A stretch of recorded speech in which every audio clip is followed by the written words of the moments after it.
Samantala sa ibang balita, muling ininspeksyon po ng lokal na pamahalaan po ng Dagupan City kasama po ang City Engineering Office at Department of Public Works and Highways ang kasalukuyang isinasagawang kakalsadahan at drainage system sa Barangay Carael. Matagal na rin umanong iniinda ng mga residente noon ang pagbaha dahil sa mababang kalsada.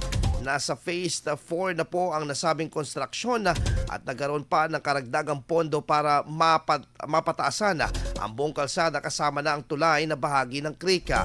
Ayon kay Dagupan City Mayor Belen Fernandez, humihiling pa sila ng karagdagang tulong mula sa DPWH upang tuluyan na mapataasan din ang kabuuan ng kalsada sa barangay pati na rin sa tulay at na nasa krika.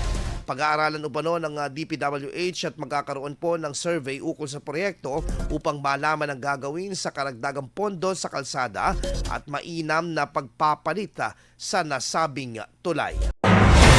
IFM News. IFM News. IFM.